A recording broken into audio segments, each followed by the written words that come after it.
আমার ছোট বোন আমারই হবু স্বামীকে নিয়ে পালিয়ে গিয়েছিল। তারপর পুরো 20 বছর কোনো খোঁজ ছিল না। আর আজ তার ছেলেটা হঠাৎ আমার বাড়ির দরজায় এসে দাঁড়ালো। কারণ পৃথিবীতে যাওয়ার মতন আর কোনো জায়গা তার নেই। ছেলেটা গেটের সামনে এমনভাবে দাঁড়িয়েছিল যেন খুব ছোটবেলাতেই শিখে গেছে কেউ তাকে ভালোবেসে বুকে টেনে নেয় না। একদম শুকনো গরম, গায়ে ঢোলা একটা পুরনো জ্যাকেট কাঁধ থেকে যেন ঝুলে পড়ছে, এক হাতে ছোট্ট একটা ট্রাভেল ব্যাগ। আমি তখন রান্নাঘরে দাঁড়িয়ে ডাল বসাচ্ছিলাম। জানালার ফাঁক দিয়ে তাকাতেই বুকের ভেতরটা কেমন ধক করে উঠল। ছেলেটার বয়স 13-14 হবে, এখনো পুরোপুরি বড় হয়নি। তবুও মুখের ভিতরে এমন এক ক্লান্তি যেটা এই বয়সের কোনো ছেলের চোখে মানায় না। চিঠিটা এসেছিল 10 দিন আগে। এক মহিলা পাঠিয়েছিল, লিখেছিল সে আমার বোন উর্মির পাশের বাসার মানুষ ছিল। চিঠিতে লেখা ছিল, আপা, খুব দুঃখের সঙ্গে জানাচ্ছি উর্মি আপা নিউমোনিয়ায় মারা গেছেন। তার ছেলে আবির এখন একদম একা। 3 বছর আগে ওর বাবাও সড়ক দুর্ঘটনায় মারা যায়। আত্মীয় বলতে এখন শুধু আপনিই আছেন। শুধু আমি? চিঠিটা 4 ভাঁজ করে আলমারি ড্রয়ারে রেখে দিয়েছিলাম। পুরনো বিদ্যুৎ বিল, বাবার রিপোর্ট আর না ছোঁয়া কিছু কাগজের নিচে। 2 দিন আমি কোনো উত্তর দিইনি। তৃতীয় দিন শুধু 2টো শব্দ লিখে পাঠিয়েছিলাম, পাঠিয়ে দিন। আর কী বা বলতাম? যে আমি 20 বছর আমার বোনের মুখ দেখিনি, যে নামটা পড়লেও আজও বুকের ভেতর পুরনো ক্ষতটা দগদগে হয়ে ওঠে। কিছু ব্যথা পুরনো হয়ে যায় কিন্তু কখনো শেষ হয় না। তবুও তো ছেলেটার কোনো দোষ নেই। আমি হাত মুছে বাইরে বের হলাম। আবিরকে দেখেই বুঝলাম ও উর্মির ছেলে। একদম সেই একই ঠোঁট, একই রকম জেদি মুখ, একইভাবে নিচু চোখে তাকানো। সে যেন আগে থেকেই ধরে নিয়েছে দরজাটা তার মুখের ওপর বন্ধ হয়ে যাবে। শুধু চোখ দুটোই আলাদা, হালকা ধূসর, স্বচ্ছ, হয়তো বাবার কাছ থেকে পাওয়া। সে আসতে বলল, আমি আবির, উর্মির ছেলে। কাঁধ থেকে ব্যাগটা পড়ে যাচ্ছিল, তাড়াতাড়ি ধরে ফেললো। মনে হচ্ছিল নিজের অস্বস্তিটা লুকাতে চেষ্টা করছে। আমি শুকনো গলায় বললাম, আমি জানি তুমি কে, ভিতরে এসো। ঘরে ঢুকেই সে জুতো খুলে দরজার পাশে সুন্দর করে রেখে দিল। তার মোজার গোড়ালির দিকটা সেলাই করা, বাঁকা সেলাই, কিন্তু খুব যত্ন নিয়ে করা। আমি কিছুক্ষণ তাকিয়ে রইলাম। ও কি নিজেই সেলাই করেছে নাকি উর্মি মারা যাওয়ার আগে করে দিয়েছিল? হঠাৎ বুকের ভিতরটা মোচড় দিয়ে উঠল। আমি দ্রুত মুখ ঘুরিয়ে বললাম, ভাত ডাল আছে, খাবে? ছেলেটা মাথা নিচু করে বলল, জি, কষ্ট না হলে। সে খুব ধীরে ধীরে খাচ্ছিল, এমনভাবে যেন প্রতিটা লোকমা খাওয়ার আগে অনুমতি নিতে হয়। না কোনো শব্দ, না কোনো আবদার, না দ্বিতীয়বার চাওয়া। অদ্ভুতভাবে ব্যাপারটা আমাকে কষ্ট দিল। হয়তো আমি চেয়েছিলাম সে একটু অভদ্র হোক, একটু রাগী হোক, তাহলে তাকে দূরে ঠেলে রাখা সহজ হতো। কিন্তু সে শুধু চুপচাপ খাচ্ছিল আর মাঝে মধ্যে ধন্যবাদ বলছিল। প্রথম কয়েকদিন আমাদের তেমন কথা হয়নি। আমি ভোরের আগেই বের হয়ে যেতাম। বাড়ির পাশেই ছোট্ট গরুর খামার ছিল। সেই খামার নিয়েই আমার জীবন কেটে গেছে। গরুর দুধ দেওয়া তো বন্ধ করে না কারোর কষ্টে, সংসারের খরচও কারোর দুঃখ বুঝে থেমে থাকে না। বিকেলে ফিরে এসে দেখতাম আবির কোনো না কোনো কাজ করছে। কখনো উঠোনের শুকনো পাতা পরিষ্কার করছে, কখনো বাঁশের বেড়া আলগা অংশ বেঁধে দিচ্ছে, কখনো টিউবওয়েল থেকে পানি তুলে ড্রামে ভরছে। কেউ তাকে এসব করতে বলেনি। সে শুধু চারপাশে তাকিয়ে বুঝে নিত কোথায় কি দরকার, তারপর চুপচাপ করে ফেলতো। ব্যাপারটা আমাকে অদ্ভুত অবাক করত আর অদ্ভুতভাবে অস্বস্তিও দিত।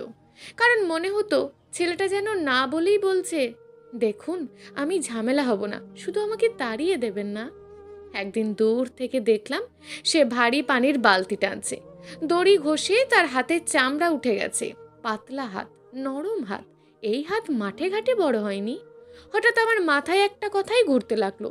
এই ছেলেটা একবারও অভিযোগ করেনি, না আমার নীরবতা নিয়ে, না এই বাড়ির অচেনা পরিবেশ নিয়ে, না নিজের একা হয়ে যাওয়া নিয়ে। 13 বছরের একটা ছেলে যে হঠাৎ একদিন এমন এক খালার বাড়িতে এসে উঠেছে যে খালা তাকে আদৌ চায় কি না সেটাও জানে না। আমি দ্রুত ঘরে ঢুকে পড়লাম, কারণ বুঝতে পারছিলাম আর একটু দাঁড়ালেই কেঁদে ফেলবো। সবার আগে খবর নিতে এলো পাশের বাড়ির মর্জিনা বেগম। মহিলার স্বভাবটা এমন, তোর ভালোর জন্য বলছি, এই বলে মানুষের বুকের ভেতর ছুরি ঢুকিয়ে দেয়। গেটের বাইরে দাঁড়িয়ে বলল, শুনলাম উর্মির পোলা আইছে। আমি ঠান্ডা গলায় বললাম, জি। তিনি দীর্ঘশ্বাস ফেলে বলেন, এত কিছুর পর তুই ওই মাইয়ার ছেলেকে রাখবি? যা করছে তোর সাথে। আমার মুখ শক্ত হয়ে গেল। কিছু লাগবে খালা? আরে রাগ করিস কেন, তোর চিন্তাতেই কইতেছি। এই বয়সে একটা কিশোর ছেলেকে সামলানো সহজ না, তার উপর অন্যের সন্তান। আমি কথার মাঝখানেই থামিয়ে দিলাম, খালা আপনি বাসায় যান। তিনি মুখ গোমড়া করে চলে গেলেন। কিন্তু আমি জানতাম এটাই শেষ না। ছোট শহরে খবর বাতাসের চেয়েও দ্রুত ছড়ায়। যা করেছে তোর সাথে, কথাটা মাথার ভেতর বারবার বাজছিল। আমি আর উর্মি ছোটবেলায় এক বিছানায় ঘুমাতাম। ওর চুল আমি বেঁধে দিতাম, স্কুলে কেউ ওকে বিরক্ত করলে আমি ঝগড়া করতাম। শীতের রাতে সে ঠান্ডা পা আমার গায়ে লাগিয়ে বলতো, আপা ঘুমিও না, গল্প করো। তারপর আমরা বড় হলাম। উর্মি সুন্দর হয়ে উঠল, অতিরিক্ত সুন্দর। যে ছেলেরা আগে ওকে নিয়ে হাসতো তারাই ওর পিছনে ঘুরতো। তাদের মধ্যেই একজন ছিল সায়ান, আমার হবু স্বামী। আমাদের বিয়ে ঠিক হয়েছিল কার্তিক মাসে। মা নিজের বিয়ের শাড়ি কেটে আমার জন্য নতুন শাড়ি বানিয়েছিল। বাবা গ্রামের মানুষজনকে দাওয়াত দেওয়ার তালিকা করছিলেন। সবাই জানতো আমাদের বিয়ের কথা। তারপর উর্মি শহর থেকে বেড়াতে এলো। এক সপ্তাহ পর আমি সায়ানকে খুঁজতে গিয়ে দেখলাম সে উর্মির হাত ধরে দাঁড়িয়ে আছে সায়ানের গ্যারেজের ভেতর। আর উর্মি হাসছে, সেই পরিচিত সুন্দর হাসি যেটা দেখলে মানুষ সব ভুলে যেত। আমি কোনো চিৎকার করিনি, কোনো প্রশ্নও করিনি। হাতে থাকা বাজারের ব্যাগটা মাটিতে পড়ে গিয়েছিল শুধু। তারপর আমি হাঁটতে হাঁটতেই চলে এসেছিলাম। 2 দিন পর উর্মি একটা চিঠি লিখে রেখে চলে যাই, আপা আমি দুঃখিত, কিন্তু নিজেকে আটকাতে পারিনি। তারপর সে সায়ানকে নিয়ে পালিয়ে যায়। মা সেই কষ্টে অসুস্থ হয়ে পড়েন। বাবা আমার সঙ্গে কথা বলা কমিয়ে দেন, যেন দোষটা আমার ছিল। আর আমিই থেকে যাই এই বাড়িতে, এই খামারে, এই অপমানে। আমার বিয়ের শাড়িটা আমি নিজের হাতে পুড়িয়ে ফেলেছিলাম। আর উর্মির পাঠানো 15টা চিঠি কখনো খুলেও দেখিনি। আবির এসবের কিছুই জানতো না। মাঝে মধ্যে সে তার মায়ের কথা বলতো খুব সাবধানে। একদিন খেতে খেতে বলল, আম্মু ডালটা পাতলা করে রান্না করতো, আপনারটা একটু ঘন। আমি কোনো উত্তর দিইনি, কারণ কথাটা অদ্ভুতভাবে বুকের ভিতর বেঁধেছিল। আমার কাছে উর্মি ছিল বিশ্বাসঘাতকতা, কিন্তু তার কাছে সে তার শুধু মা। যে মা মোজা সেলাই করত, ডাল রান্না করত, সে বর্ষার এক ভেজা সকালে মারা গেছে। 3য় সপ্তাহে ঘটনাটা ঘটল। আমি খামার থেকে ফিরছিলাম, বাজারের সামনে ভিড় দেখে দাঁড়ালাম। মাঝখানে আবির দাঁড়িয়ে চুপচাপ, এক হাত দিয়ে পেট চেপে ধরে আছে। আর সামনে কসাই ছেলে রুবেল, বয়সে বড়, স্বভাবে খারাপ। সে জোরে জোরে বলছিল, তোর মা তো নিজের বোনের হবু স্বামী নিয়ে পালাইছিল না? খারাপ রক্ত তোদের শরীরেই আছে। চারপাশে সবাই চুপ, কেউ থামায়নি তাকে। আবির মাথা নিচু করে দাঁড়িয়েছিল, কোনো জবাব দেয়নি। কিন্তু আমি স্পষ্ট দেখলাম তার চোখ বেয়ে একটা পানি গড়িয়ে পড়ল। আর ঠিক তখন আমার বুকের ভিতরে বহু বছর আগে মরে যাওয়া একটা জিনিস আবারও নড়ে উঠল। কারণ এই ছেলেটা তার মায়ের পাপের শাস্তি পাচ্ছে, যে পাপ সে করেইনি। সেই মুহূর্তে আমি একটা জিনিস বুঝলাম, আমি হয়তো কোনোদিন উর্মিকে ক্ষমা করতে পারবো না, হয়তো তার চিঠিগুলো খুলেও দেখতে চাইবো না, কিন্তু পৃথিবীকে আমি কখনোই তার ছেলেটাকে ধ্বংস হতে দেব না। আর সেদিন রাতেই 20 বছর পর প্রথমবারের মতন আমি আলমারির ভিতর থেকে উর্মির পুরনো চিঠিগুলো বের করলাম। কারণ হঠাৎ মনে হচ্ছিল হয়তো আমি পুরো সত্যিটা কোনোদিন জানতামই না। আবিরের সামনে দাঁড়িয়েছিলাম আমি, আধখোলা দরজা দিয়ে ঠান্ডা বাতাস ভেতরে ঢুকছিল।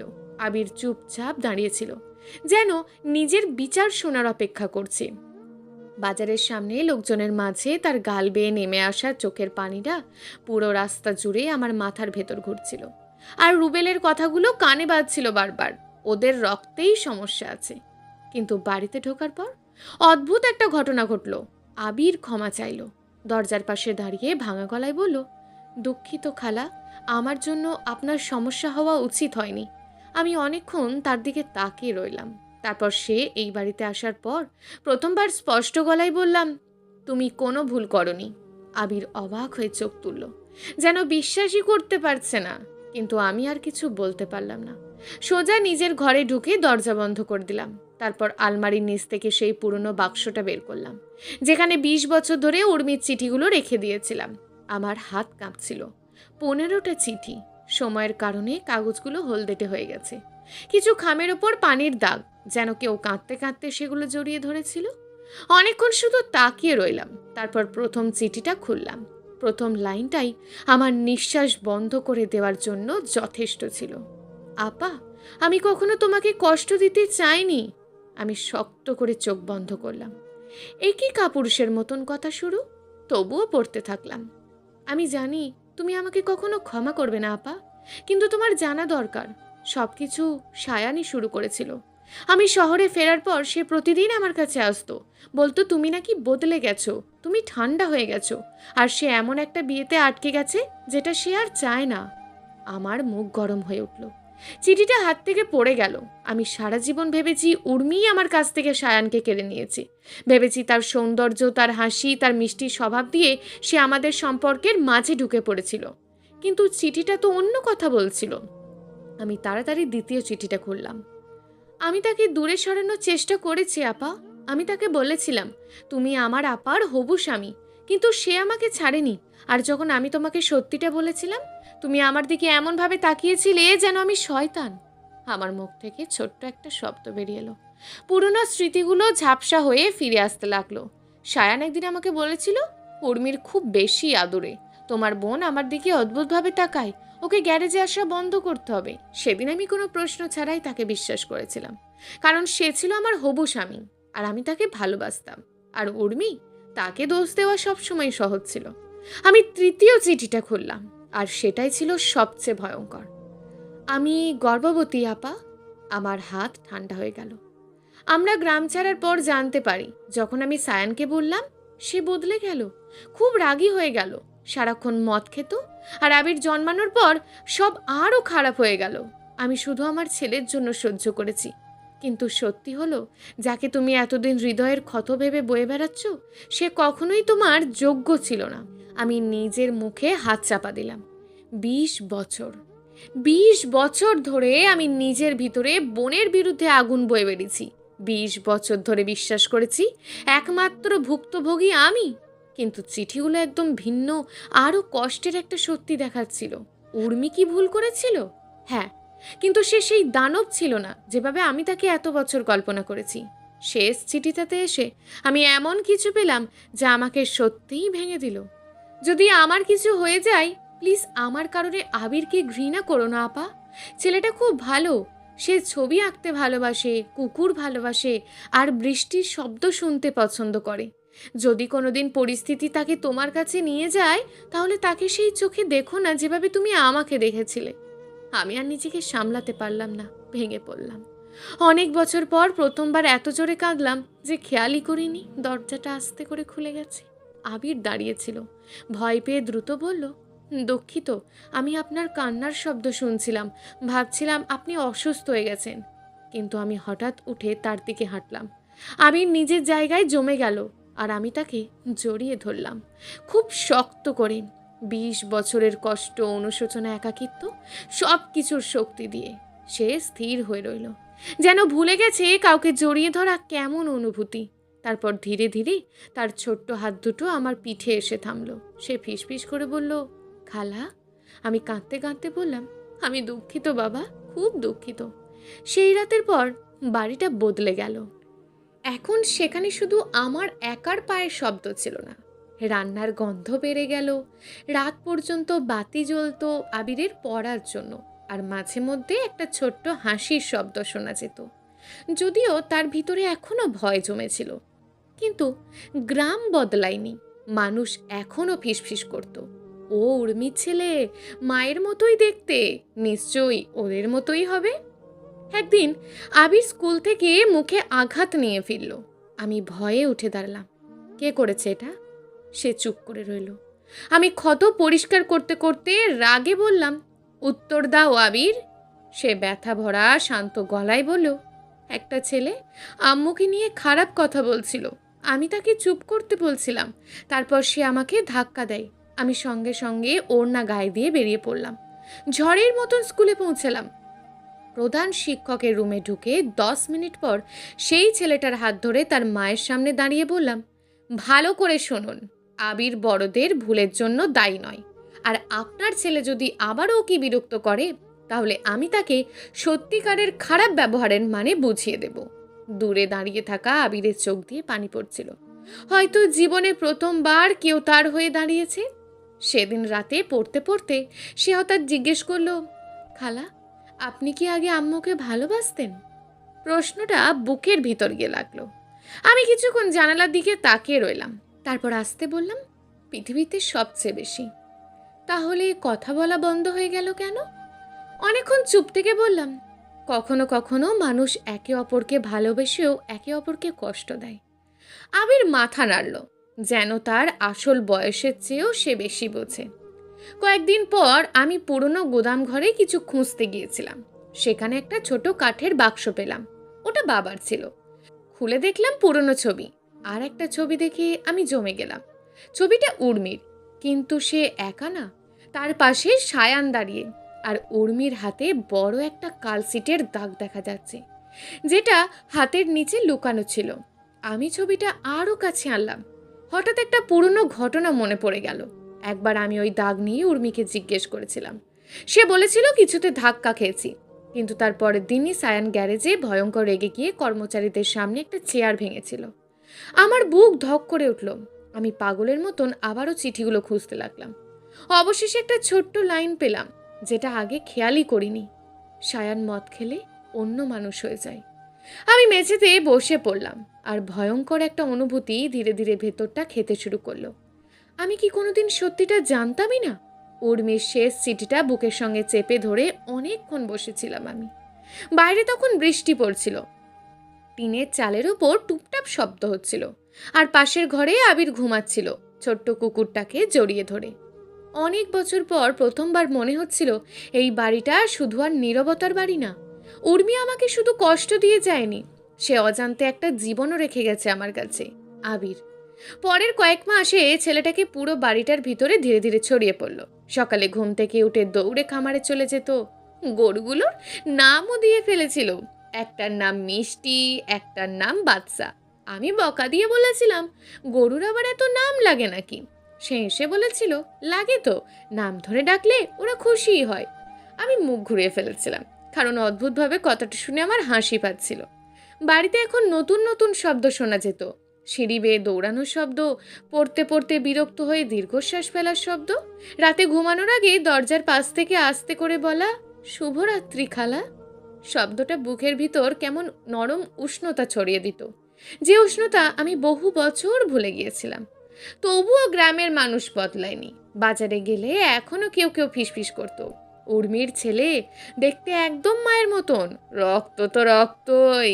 আমি আগে এসব শুনে চুপ করে থাকতাম, এখন আর থাকি না। একদিন বাজারে মাছওয়ালার সামনে একজন বলেই ফেললো, আপা, এত আদর কইরেন না, মায়ের রক্ত তো একদিন বের হইবই। আমি ঠান্ডা গলায় বললাম, মানুষের রক্তে পাপ আসে না, শিক্ষার ভালোবাসায় মানুষ বড় হয়। লোকটা চুপ করে গিয়েছিল, কিন্তু আমার বুক তখন কাঁপছিল, কারণ কথাটা আমি শুধু তাকে না, নিজেকেও বলেছিলাম।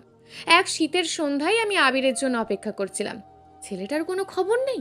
বারবার উঠানে গিয়ে রাস্তার দিকে তাকাচ্ছিলাম। অকারণে বুকটা ধড়ফড় করছিল।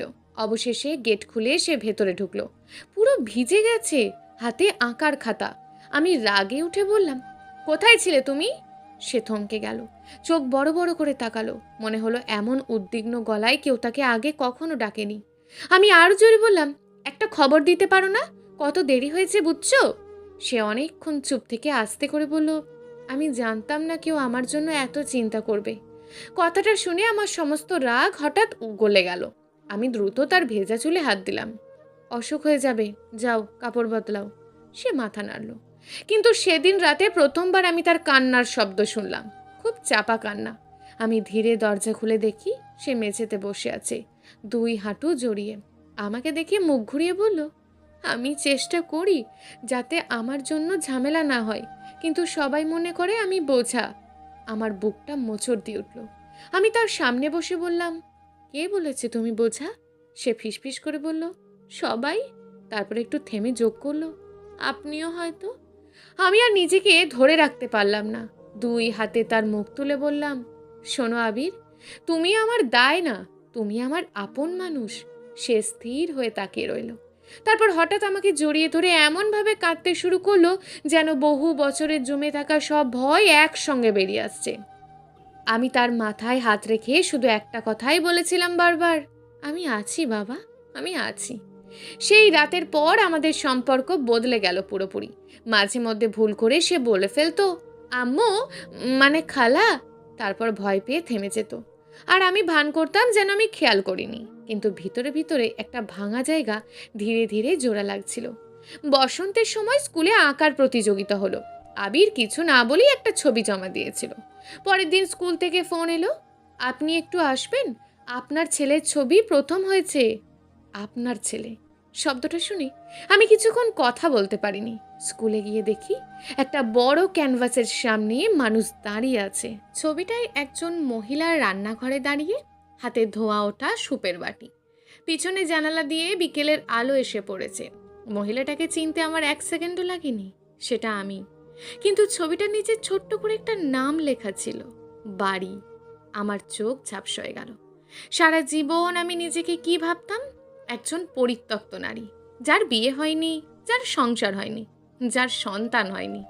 কিন্তু একটা শিশুর চোখে আমি ছিলাম একটা বাড়ি। আমি কিছু না বলে আবিরকে জড়িয়ে ধরলাম। সে লজ্জা পেয়ে বলল, এত খারাপ হয়নি তাই না? আমি কাঁদতে কাঁদতে বললাম, এটা আমার জীবনের সবচেয়ে সুন্দর জিনিস। কিন্তু সুখ খুব বেশি শান্তিতে থাকতে চায় না। একদিন ভোরে উঠেই দেখি বাড়ির সামনে একটা পুরনো গাড়ি দাঁড়িয়ে। গেটের পাশে একজন মানুষ, চুল পেকে গেছে, মুখ ভেঙে পড়েছে, চোখের নিচে কালি। তবু আমি তাকে চিনে ফেললাম সঙ্গে সঙ্গে, সায়ান। আমার বুকের ভিতর পুরনো ক্ষতটা জেগে উঠল। আবির ঘর থেকে বেরো জিজ্ঞেস করলো, কে উনি? আমি দ্রুত বললাম, ভিতরে যাও। কিন্তু ততক্ষণে সায়ানের চোখ আবিরের ওপর পড়ে গেছে। সে ফিসফিস করে বলল, আবির? তার গলায় এমন একটা ভাঙা শব্দ ছিল যেটা আমি আগে কখনো শুনিনি। আমি গেটের সামনে দাঁড়িয়ে বললাম, কি চাই তোমার? সে অনেকক্ষণ চুপ থেকে বলল, উর্মি মারা যাওয়ার খবর শুনেছি, তারপর জানতে পারলাম ছেলে তোমার কাছে আছে। আমি তিক্ত গলায় হেসে উঠে বললাম, 20 বছর পর মনে পড়ল? সে মাথা নিচু করল। আমি যা করেছি তার কোনো ক্ষমা নেই।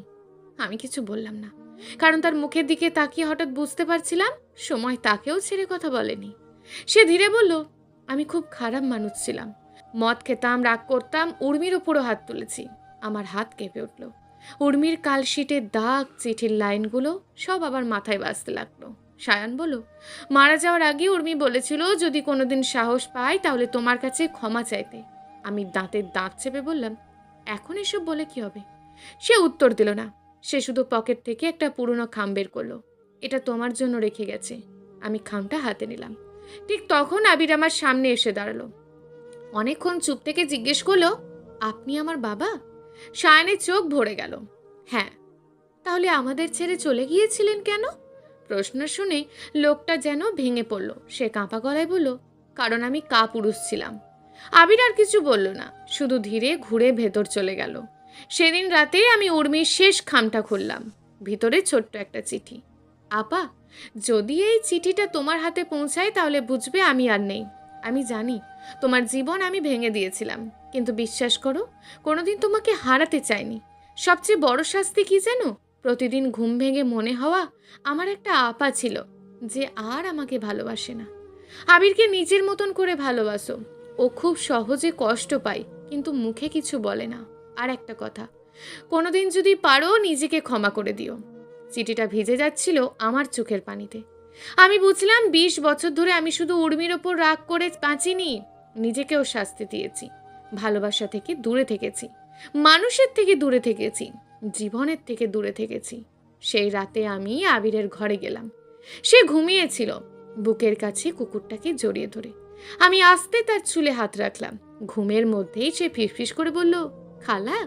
আমি নরম গলায় বললাম, ঘুমাও বাবা। তার ছোট্ট হাতটা ঘুমের মধ্যেই আমার আঙুল আঁকড়ে ধরল। আর ঠিক সেই মুহূর্তে আমি বুঝলাম উর্মি আমার কাছ থেকে সব কিছু নিয়ে যায়নি। সে অজান্তে আমাকে একটা দ্বিতীয় সুযোগ দিয়ে গেছে, একটা বাড়ি, একটা সম্পর্ক, একটা অসম্পূর্ণ হৃদয় আবার জোড়া লাগানোর সুযোগ। বাইরে তখন বৃষ্টি পড়ছিল, আর বহু বছর পর আমার আর একা লাগছিল না। সমাপ্ত। গল্প ছায়াদহন, লেখক গল্পঘর। প্রিয় দর্শক বন্ধুরা, আজকের গল্পটি যদি ভালো লেগে থাকে তাহলে অবশ্যই কমেন্ট বক্সে আপনার মূল্যবান একটি মন্তব্য করে যাবেন। আর আরও নিত্য নতুন গল্প শোনার জন্য অবশ্যই চ্যানেলটিকে সাবস্ক্রাইব করে দেবেন। দেখা হবে পরবর্তী ভিডিওতে। ততক্ষণ ভালো থাকুন, সুস্থ থাকুন, নিজের পরিবারের খেয়াল রাখুন। ধন্যবাদ।